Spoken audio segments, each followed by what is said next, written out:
Puji Tuhan, Bapak Ibu saudara, Salam. Selamat pagi, apa kabar? Puji Tuhan, Bapak Ibu saudara, untuk yang kesekian kalinya, saya nggak tahu berapa kali saya dipercaya untuk melayani di tempat ini. Saya mengucapkan terima kasih kepada baik Bapak Pendeta Muda Daniel, meskipun tidak bersama-sama kita hari ini, maupun kepada seluruh majelis GKMI Ebenezer dan jemaat Tuhan di tempat ini yang memberi saya kesempatan dan kepercayaan untuk menyampaikan firman Tuhan. Bapak Ibu saudara, kita semua tentu ingin memiliki pernikahan dan keluarga yang bahagia. Benar tidak? Tanpa kecuali saya percaya, kita semua ingin punya pernikahan yang bahagia. Kita ingin punya keluarga yang bahagia, keluarga yang dipuaskan, keluarga yang sungguh-sungguh mengalami kepuasan dari Tuhan. Suami istri mestinya bisa cocok, bukan cekcok. Lebih sering mana? Cocoknya atau cekcoknya? Mengaku ini ya.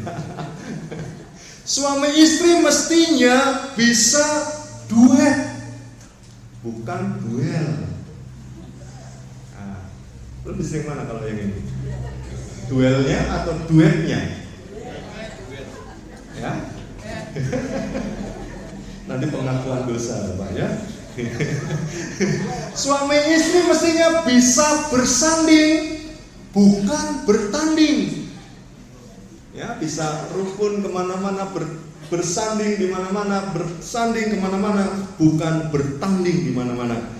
Maka dari itu Bapak Ibu saudara, jika Bapak Ibu saudara ingin memiliki keluarga yang dipuaskan, ada resepnya, ada rahasianya, ada kuncinya yang mestinya harus kita lakukan.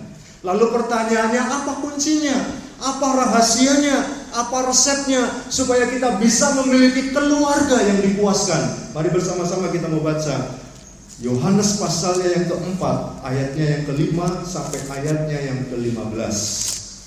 Saya rindu mengajak Bapak Ibu saudara membaca secara bergantian dengan saya firman Tuhan ini.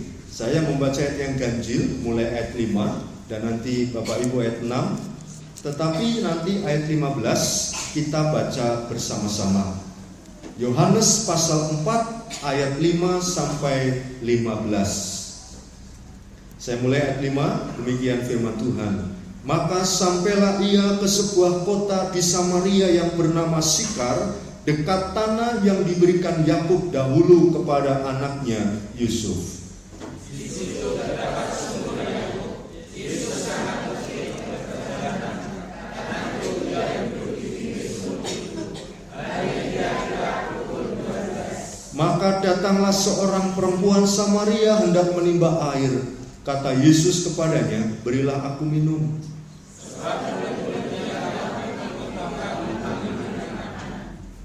Maka kata perempuan Samaria itu kepadanya, masakan engkau seorang Yahudi minta minum kepadaku seorang Samaria? Sebab orang Yahudi tidak bergaul dengan orang Samaria. Sebab Yesus kepadanya, jikalau engkau tahu tentang Allah dan siapakah dia yang berkata kepadamu, berilah aku minum, niscaya engkau telah meminta kepadanya, dan dia telah memberikan kepadamu maka itu.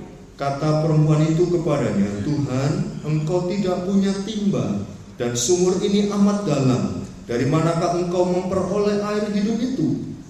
Apakah engkau besar daripada bapa kami Yakub, yang memberikan sumur ini kepada kami, dan telah minum sendiri dari dalamnya, ia serta anak-anaknya dan Jawab Yesus kepadanya, barang siapa minum air ini, ia akan haus lagi.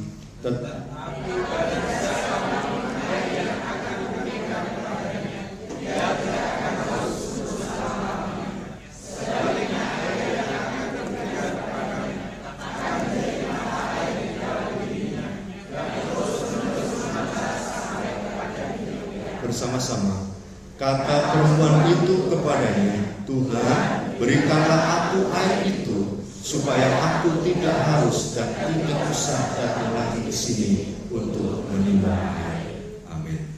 Bapak Ibu Saudara, keluarga yang dipuaskan, apa rahasianya? Apa kuncinya? Apa resepnya? Supaya setiap keluarga jemaat Tuhan, setiap keluarga anak Tuhan, siapapun, dari manapun, apapun sukunya, apapun latar belakangnya, apapun pekerjaannya, kapanpun menikahnya, dimanapun menikahnya, bisa dipuaskan, bisa mengalami kepuasan, bisa menerima kepuasan dari Tuhan. Rahasia yang pertama adalah kalau kita mau meminum air hidup. Bapak Ibu Saudara, rahasia pertama agar keluarga kita dipuaskan adalah dengan meminum air hidup. Meminum air hidup. Air sumur, air gunung, air RO, Oxywell, air mineral, apa saja mereknya. Ada Total, ada maaf. Ya, Oxywell, Oxy, Vortex, wah, atau apa sajalah namanya air, seberapapun banyaknya air yang bisa kita minum akan membuat kita haus lagi dan haus lagi. Itulah sebabnya mengapa bisnis air, bisnis yang menjanjikan selama orang minum air, belum minum bensin yang lain. Bapak Ibu Saudara yang dikasih Tuhan, tetapi jika kita meminum air hidup, jika kita minum air hidup, kita tidak akan haus lagi untuk selama-lamanya. Kalau minum air sumur pasti akan haus lagi. Kalau minum air mineral pasti akan haus lagi. Kalau minum air RO pasti akan haus lagi. Kalau minum Oxywell pasti akan haus lagi. Tetapi kalau minum air hidup, saudara dan saya tidak akan pernah haus untuk selama-lamanya. Katakan amin. Tidak akan pernah haus selama-lamanya. Air hidup itu siapa? Air hidup itu adalah Yesus sendiri. Air hidup adalah Tuhan sendiri, Tuhan Yesus sendiri. Siapapun yang mau mengundang dan melibatkan Tuhan Yesus dalam hidupnya, siapapun yang mau mengundang melibatkan Yesus dalam pernikahannya, siapapun yang mau mengundang dan melibatkan Yesus dalam keluarganya, percayalah, dijamin saudara tidak akan pernah mengalami haus lagi. Tetapi saudara akan mengalami kepuasan. Saudara akan dipuaskan karena saudara meminum air hidup. Tidak akan pernah haus lagi, tetapi akan dipuaskan. Nah, masalahnya adalah cara orang dunia untuk mendapatkan kepuasan adalah seperti yang dilakukan oleh perempuan Samaria ini. Ini kisah seorang perempuan Samaria yang sedang menimba air, mengambil air dan sebagainya. Lalu Yesus dalam perjalanannya bertemu dengan wanita Samaria ini, bertemu dengan perempuan Samaria ini. Perempuan Samaria ini adalah representasi dari sikap, dari tingkah laku, dari paradigma, dari kerangka pikir, dari mindset orang-orang dunia untuk meraih kepuasan. Perempuan Samaria berpikir bahwa jika ia memiliki, dalam hal ini memiliki apa ini? Berkaitan konteksnya dengan keluarga. Kalau menurut perempuan Samaria yang berpikir bahwa kalau dia punya suami lebih dari satu, dia merasa akan dipuaskan. Tetapi faktanya benar tidak? Tidak. Kenapa? Karena wanita ini super duper berdosanya nggak kira-kira Bapak Ibu Saudara, ya super duper pokoknya dah. Bagaimana tidak? Dia tidak hanya punya 2 suami, tetapi dia punya 6. Loh, ada di sini istri wanita perempuan yang punya 6 suami. Biasanya kan suami yang punya 9 ya, yang subur itu. Ada yang 2, ada yang 3. Ini wanita Samaria berpikir bahwa seperti orang dunia pada umumnya, kalau dia punya suami lebih dari 1, ketika dia mulai berpikir kalau saya punya suami lebih dari 1, satu, mungkin saya akan dipuaskan. Maka dia ngepek suami lagi. Lalu berpikir, 2 kok belum cukup, 2 kok belum puas, 2 kok belum merasa dipuaskan. Ambil suami lagi. Lalu ada merasa 3 kok belum puas, 3 kok belum cukup. Ambil suami yang keempat. Lalu suami yang keempat juga berpikir, mesti saya akan dipuaskan. Tapi dengan 4 suami, perempuan ini pun belum dipuaskan, belum merasa puas. Lalu ambil suami yang kelima. Begitu ambil suami kelima, belum puas, ambil suami keenam. Ketika datang di sumur Yakub, Yesus berkata, panggil suamimu, bawa kemari. Loh, apa katanya? Mari kita baca ayatnya 16. Mari, 1, 2, 3. Kata Yesus kepadanya, pergilah, panggillah suamimu dan datang ke sini. Kata perempuan itu, ayat 17, aku tidak mempunyai suami. Kata Yesus kepadanya, tepat katamu, bahwa engkau tidak mempunyai suami, sebab engkau sudah mempunyai 5 suami, dan yang ada sekarang padamu bukanlah. Dalam hal ini engkau berkata benar. Ketika disuruh panggil suaminya, perempuan berkata, aku nggak punya suami. Ternyata bahwa laki-laki yang tinggal serumah, tidur sekamar dengan perempuan ini bukan suaminya. Kalau gitu apa artinya? Ini kumpulan orang apa kumpulan kebo? Ya, tapi ya hebat. 5 orang sudah. Lalu dikatakan suamimu yang sekarang, itu suami yang ke-6. Kata banyak penafsir berkata demikian. Itu pun bukan suaminya, itu suami orang lain. Mungkin suami tetangganya, atau suami, ya gak tahu suami macam apa dia. Nah Bapak Ibu Saudara, orang-orang dunia seringkali berpikir seperti ini.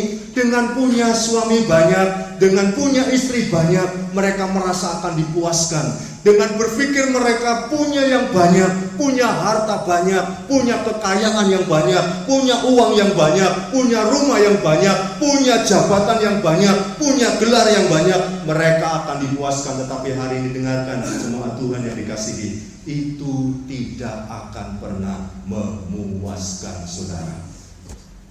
Amin. Istri lebih dari 1 pun gak akan bisa puas. Pasti pengen punya istri lagi. Coba tanya jujur sama bapak-bapak. Ya Pak.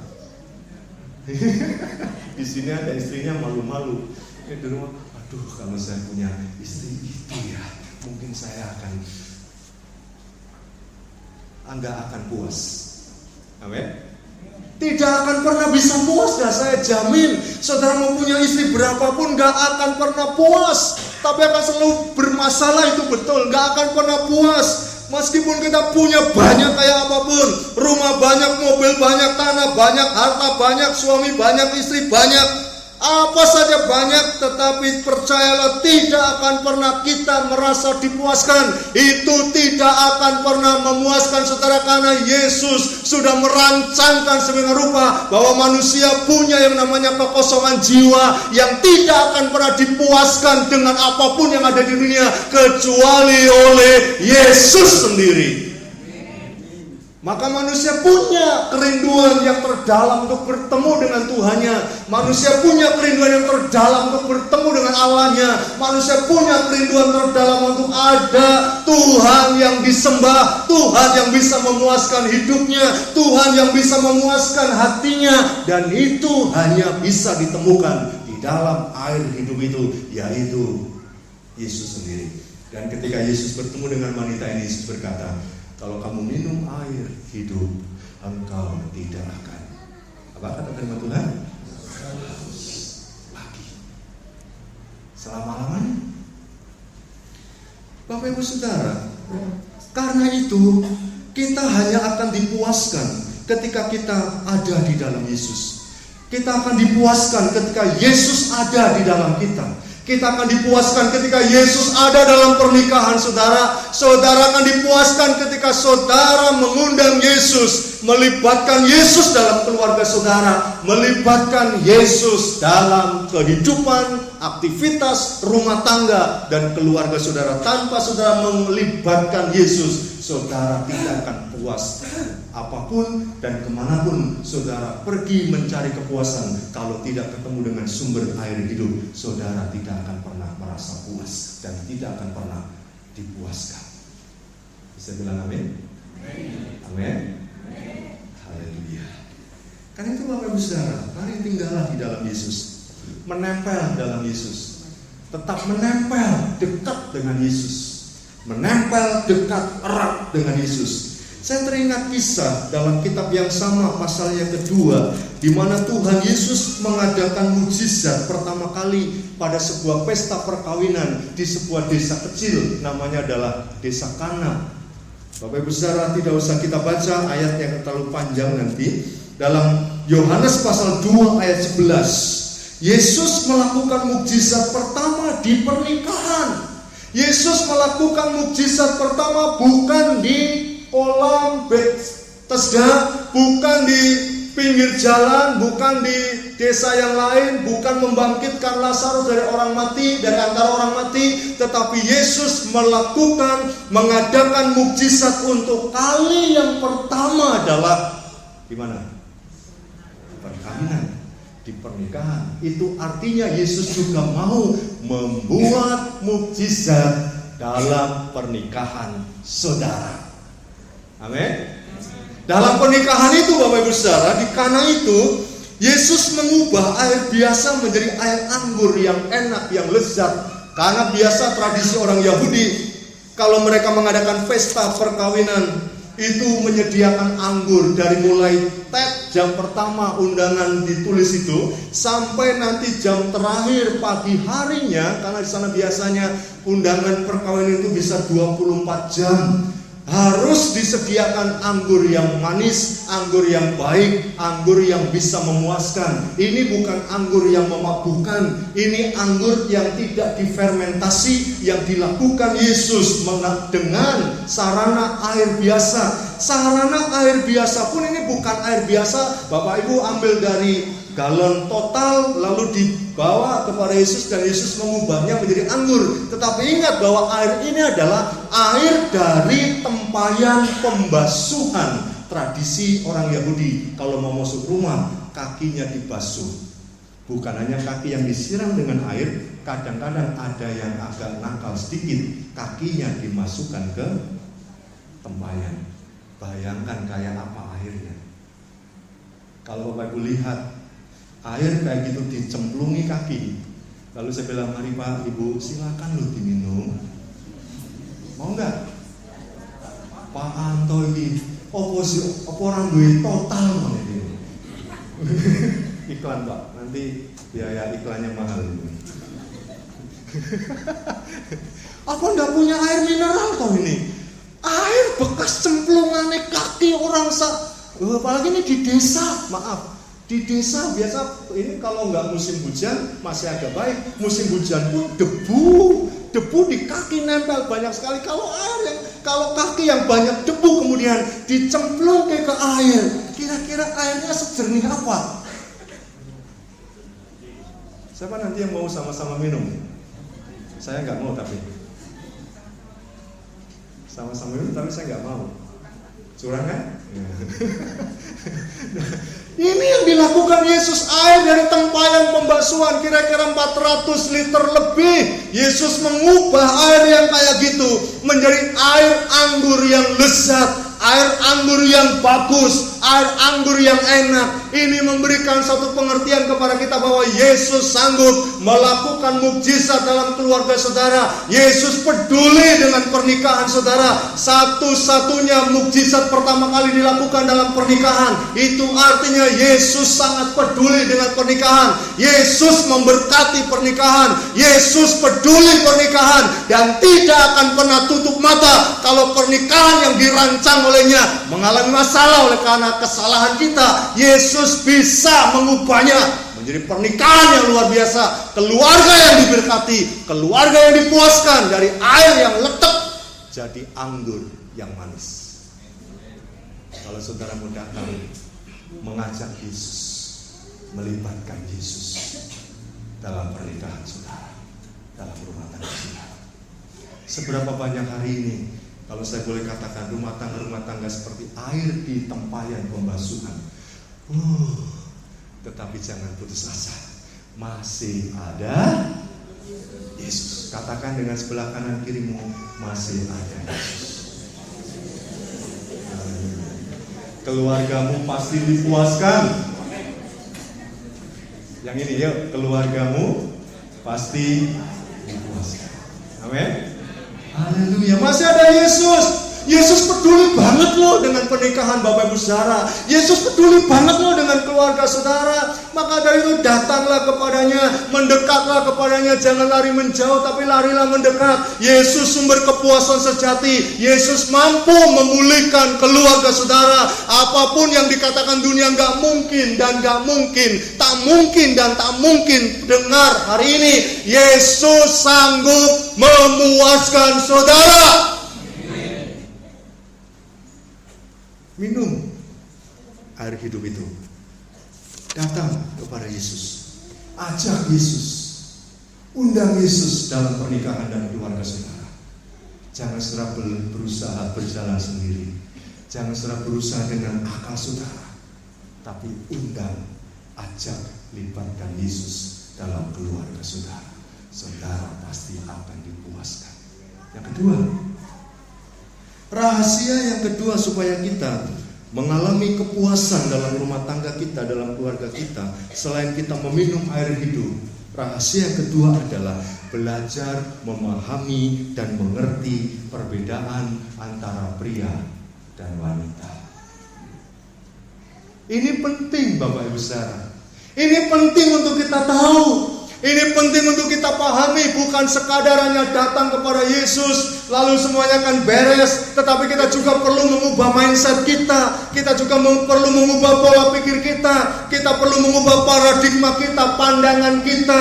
Kita harus bisa memahami dan mengerti perbedaan antara pria dan wanita. Tahukah saudara bahwa pria dan wanita diciptakan berbeda oleh Tuhan? Percaya nggak?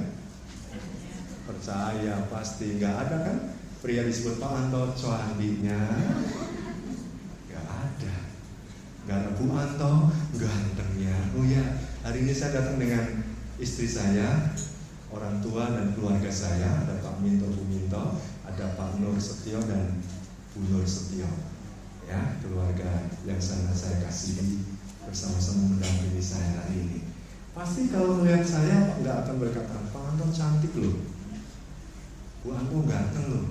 Itu karena dari awalnya didesain oleh Tuhan, pria dan wanita berbeda. Tapi bukan hanya berbeda secara physically, bukan berbeda secara fisiknya saja, tetapi juga berbeda dalam banyak hal. Maka kita harus memahami, kita harus mengerti bahwa pria dan wanita itu berbeda. Jika kita memahami, jika kita mengerti adanya perbedaan-perbedaan ini, maka kita akan saling belajar melengkapi satu dengan yang lain. Terjadinya percekcokan, terjadinya pertengkaran, sampai pada terjadinya perpisahan, perceraian karena banyak laki-laki ataupun perempuan, wanita ataupun pria yang tidak mau memahami, yang tidak mau belajar mengerti bahwa wanita, dia sebagai suami dan pria sebagai suami atau wanita sebagai istri itu punya banyak perbedaan. Tetapi perbedaan ini bukan untuk alasan supaya kita bisa beradu, bertanding, duel, tetapi supaya kita saling melengkapi. Bapak Ibu, siapa yang suka main puzzle di rumah? Anak-anak saudara pernah lihat main puzzle anak-anak kita? Pernah? Tahu puzzle? Puzzle itu dibuat beda apa sama? Pasti beda. Tapi perbedaan-perbedaan itu kalau diselaraskan, kalau dipasang, disesuaikan, jadi gambar yang indah enggak? Jadi sesuatu yang bagus enggak? Jadi sesuatu yang bagus. Suami istri, laki-laki perempuan, pria wanita juga sama punya perbedaan. punya, ada yang menonjol dalam bagian ini, ada yang kurang dalam bagian itu. Tapi kalau itu digabungkan menjadi satu, akan menjadi sesuatu yang indah. Maka perlu kita memahami, perlu kita mengerti perbedaan antara pria dan wanita. Paling tidak Bapak Ibu Saudara, sedikitnya ada 5 perbedaan yang ingin saya mau sekilas sampaikan saja. Karena kalau semua pasti nggak akan sampai waktunya. Ini bahan ceramah saya kalau saya diundang ceramah keluarga. Yang pertama adalah pria logika, wanita apa itu? Oh, ketutupan. Pria logika, wanita perasaan, intuitif, perasaan. Kalau pria selalu bicara soal logika, selalu bicara yang masuk akal. Tapi kalau wanita selalu bicara yang intuisi, yang perasaan, ya, dengan perasaan. Selalu bicara soal intuisi, perasaan. Dan pria biasanya lebih cenderung pada menggunakan pikiran, logika, akal. Pria lebih senang melakukan sesuatu berdasarkan analisis, berdasarkan logis, berpikir logis dan kritis. Maka kalau suami dan istri bertengkar, biasanya istri berkata begini, wah, suamiku sudah gak sayang lagi sama aku, gak mau ngertiin aku. Ya, si istri juga bilang gini, si suami juga bilang gini, wah, istriku apa-apa gak masuk akal.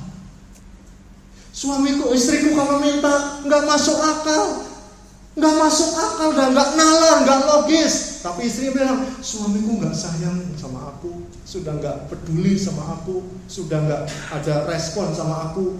Nah, kalau ini terus-terusan dilanjutkan, ketemu tidak? Ada titik temu gak? Kalau ini dilanjutkan, gak akan pernah ketemu. Pria itu seperti gelombang FM, kalau wanita seperti gelombang AM. Pernah ketemu gak FM sama AM?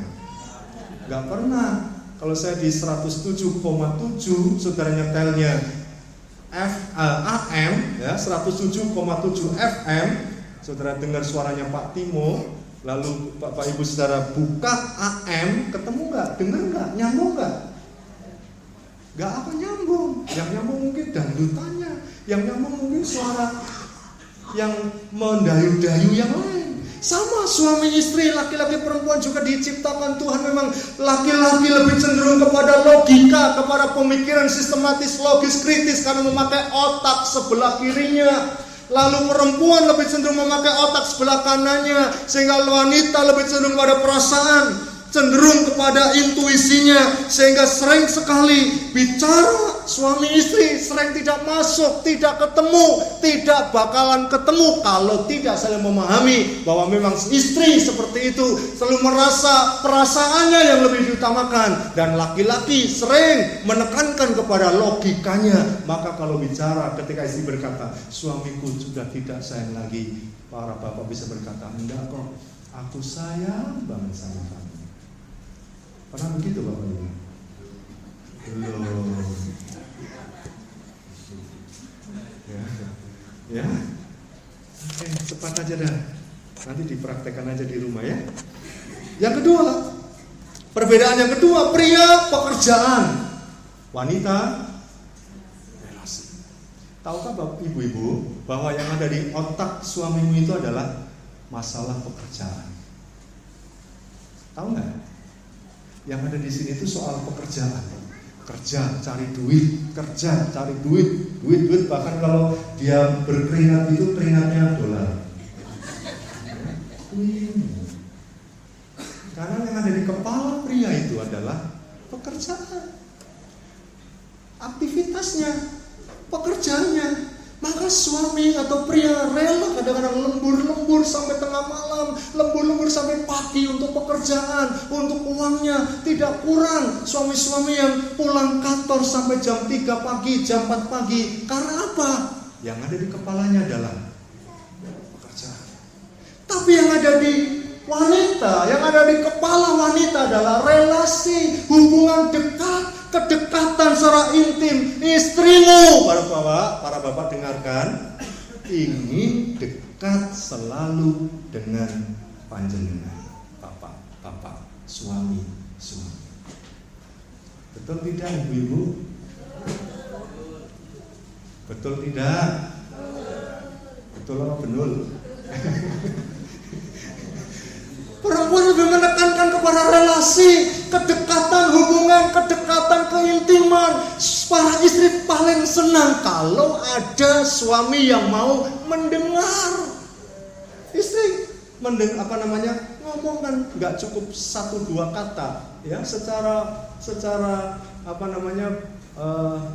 biologis atau apa mengatakan bahwa wanita itu sehari minimal mengucapkan 15.000 perkataan, 15.000 kata. Kalau pria hanya 10.000 kata. Jadi kalau ada perempuan agak cerewet itu masuk akal. Ya. Kalau prianya yang cerewet ini agak kebablasan. Karena wanita memang pengen didengar isi hatinya, walaupun hanya masalah sepele. Maka suami berikanlah waktu untuk istrimu, dengarkan dia. Kadang-kadang kita sudah pulang kerja capek-capek, kita habis makan gitu, istri pengen kita ngobrol dengan kita seringkali malas menang. Ini masih ngomong, menang. Masih ngomong, bisa menang mana? Masih ngomong, tak remut lu. Nah, ini yang menjadi neraka semalam-malaman. Kalau istri nggak mau didengar, istrimu pengen didengar. Memang yang ada di kepala suami itu pekerjaan. Tapi firman Tuhan mengingatkan kita dalam Efesus pasal 5 ayat 33. Ya, mari kalau yang ini saya ingin mengajak Bapak Ibu membaca. Efesus pasal 5 ayat 33. Mari bersama-sama dengan saya kita baca firman Tuhan ini. 1, 2, 3. Bagaimanapun juga bagi kamu masing-masing berlaku kasihilah seperti dan istri hendaklah menghormati suaminya. Istri mau menghormati suaminya dan suami mau mengasihi istrinya. Yang ketiga, perbedaan yang ketiga, pria ingin segera mencapai sasaran, ya. Pria segera sampai sasaran, wanita menikmati proses. Kalau suami istri ini jalan bareng, naik mobil, naik motor, naik becak, naik sepeda, suaminya itu bundang cepet tekan ngomah, bundang cepet sampai ke tujuan. Tapi kalau istrinya enggak, pelan-pelan enggak apa-apa, kiri kanan ku lihat saja banyak pohon semangka. Oh, sama cemara ya. Yang ngarang ibu-ibu apa bapak-bapak ini? Lagu ini siapa? Ibu Sud. Kenapa yang ngarang Ibu Sud? Ya karena dia yang ngarang. Kenapa dia menuliskan kiri kanan kulihat saja? Karena ini mewakili paling tidak bahwa wanita menikmati proses. Pelan-pelan dinikmati, kalau jalan dinikmati, lihat kiri, lihat kanan. Beda dengan para suami. Coba kalau suami yang nyetir. Oh, kalau saya dengan istri saya rem, pelan. Karena saya gitu. Kalau istri saya enggak, nanti berhenti kanan, menikmati proses. Makanya seringkali nggak ketemu. Kalau ngomong kemudian masih ya, saya punya teman begini Bapak Ibu saudara. Suaminya itu kalau jalan, tapi kalau suaminya yang jalan, gitu ya. Tapi kalau istrinya jalannya, ya lenggak-lenggok kayak macan tutul. Suaminya pergi ke mall bareng-bareng ini sekeluarga. Suaminya, istrinya, anak-anaknya. Suaminya begitu tutup mobil, cedet, turun dari mobil, pintu tutup, langsung lari ke pintu untuk bukakan pintu untuk istrinya. Tapi istrinya baru sisiran. Nanti turun saya, suami lah. Bisa. Ya enggak? Karena suami ingin segera sampai sana, ini ke mall masuk. Gak ngerti kalau istri itu memang mau menikmati proses. Turun dilihat, oh keramiknya apa ya? Ada. Nah, termasuk, maaf ini kalau ada yang 17 tahun ke atas, soal hubungan seks. Pria itu ingin segera selesai, tapi wanita menikmati proses. Laki-laki seksnya 1 menit, wanita seksnya 1 hari. Bukan 1 hari itu maksudnya dimulai dari pagi sampai nanti malam harus dipersiapkan. Makanya semua harus tahu ini. Kalau laki-laki begitu lihat, langsung grung, gitu kan, selesai. Tapi kalau perempuan nggak bisa. Kalau perempuan pagi-pagi bangun tidur, suaminya udah bilang, uratus-atus mampu, elemen. Malamnya minta, saudara akan diberi kayak gedebuk pisang mati. Percaya nggak? Kalau nggak percaya nanti buktikan yang sudah bersuami beristri. Yang belum jangan. Yang ini khusus untuk yang sudah menikah. Sensor ada nggak? Ya. Karena wanita itu yang menikmati proses. Orang barat bilang seks wanita itu mulai dari dapur. Pagi-pagi disanjung, mama cantik dah. Tapi kalau yang nggak biasa kayak gitu, lalu bilang sama istrinya, mama hari ini kamu cantik bener. Istrinya akan punya di sini terjemahan, papa kinjalong ini. Papa ini kombengi mesti ada pembantaian gitu. Ya enggak? Nah, karena memang harus begitu. Maka kita harus memahami itu. Wanita itu maunya proses pelan. Tapi kalau pria cepat sampai sasaran. Kalau ini tidak dipahami, kalau kita tidak mengerti, sangat-sangat memberikan kita penderitaan bagi sesama kita. Yang keempat, pria sering merasa tidak mampu, wanita sering merasa apa? Ayo baca bareng-bareng. Pria, wanita, ya Bapak Ibu, khususnya ibu-ibu, ingat segagah apapun suamimu, sepinter apapun suamimu, setangguh apapun suamimu, pejantan sejati pun apapun istilahnya, suami saudara sering merasa tidak mampu. Istrimu, para bapak, meskipun istrimu itu cangcut tali wondo, cekatan begitu, ingat istrimu itu sering merasa sering tertekan, bukan ditekan loh ya, jangan salah membaca. Sering merasa tertekan. Maksudnya apa, Bapak Ibu saudara? Suami seringkali merasa gagal, merasa menyalahkan diri sendiri kalau melakukan pekerjaannya gagal, pelayanannya gagal, aktivitasnya gagal. Tapi kalau wanita sering merasa tertekan, kadang merasa aduh aku sendirian, suamiku nggak peduli, orang lain nggak peduli, anakku nggak peduli, anakku lebih memilih bapaknya daripada aku, padahal enggak. Ya, suami, istri sering berbeda seperti itu. Istri sering kali merasa tertekan, suami sering sekali merasa tidak mampu. Ini karena dipengaruhi oleh siklus haid kalau wanita, siklus menstruasi. Minimal ibu-ibu dengarkan ini, para bapak dengarkan ini. Istrimu akan mengalami yang namanya perasaan tidak menentu, bad mood setiap 28 hari sekali. Kita harus tahu itu supaya ketika istrimu sedang mengalami bad mood, kita bisa menyokong dia, membesarkan hatinya. Bukan istri kita lagi bad mood, kita malah katakan, yo wes rasa no diri.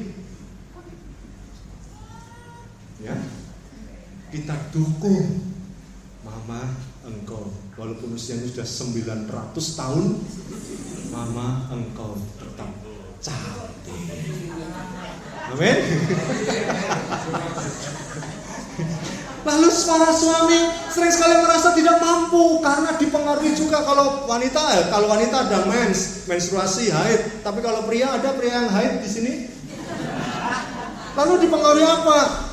Pria juga dipengaruhi siklus 35 hari sekali namanya bad feeling.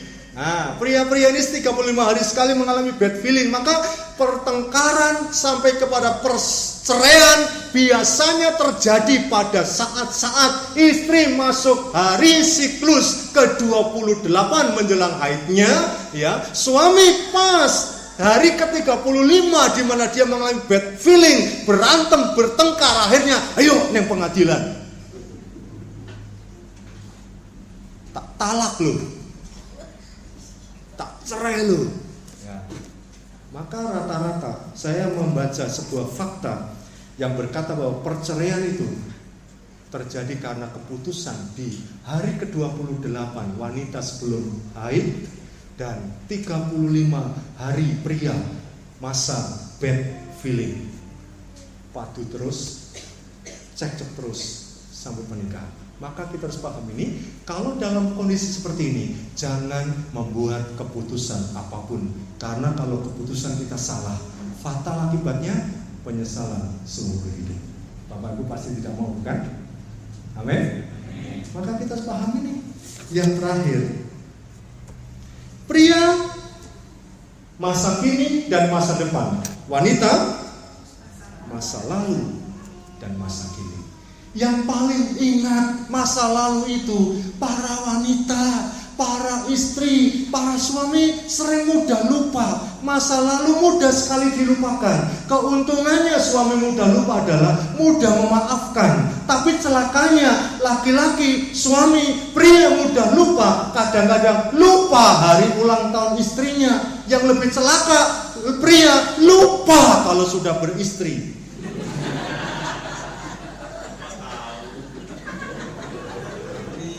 Amin? Jangan amin. Jangan amin.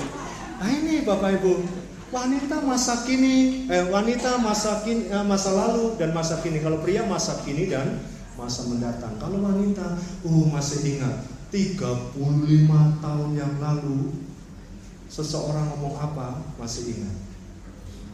Dember itu loh, ibu itu ngomongin ini. Oh iya saya ngerti, kok iya saya hafal. Tapi kalau suami biasanya sudah lupa. Nah ini yang harus kita pahami Bapak Ibu saudara.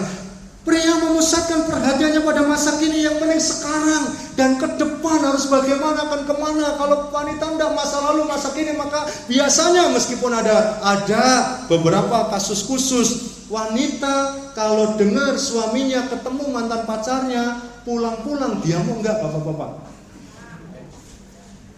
Wah, gue mau tinggi-tinggi. Yo kalau ketemu orang ngomong tulang-tulang orang. Jaluk nomornya orang. Padahal suaminya nggak mikir itu sama sekali. Wes di podo di bojo kabeh, wes di anak kabeh, podo tuane kabeh. Ya, tapi kalau istri enggak. Karena istri berpikirnya masa lalu dan masa kini. Perbedaan ini Bapak Ibu saudara harus kita pahami, harus kita mengerti, supaya kalau kita paham dengan ini, keluarga saudara akan dipuaskan. Perbedaan boleh ada, tetapi jangan sampai menghancurkan keluarga kita. Amin. Perbedaan boleh ada, tapi jangan sampai membuat rumah tangga kita kacau. Justru karena perbedaan kita mau bersinergi seperti puzzle, saling melengkapi supaya indah, nama Tuhan dimuliakan. Maka kalau mau keluarga dipuaskan, minum air hidup dan pahami serta mengertilah perbedaan pria dan wanita. Amin.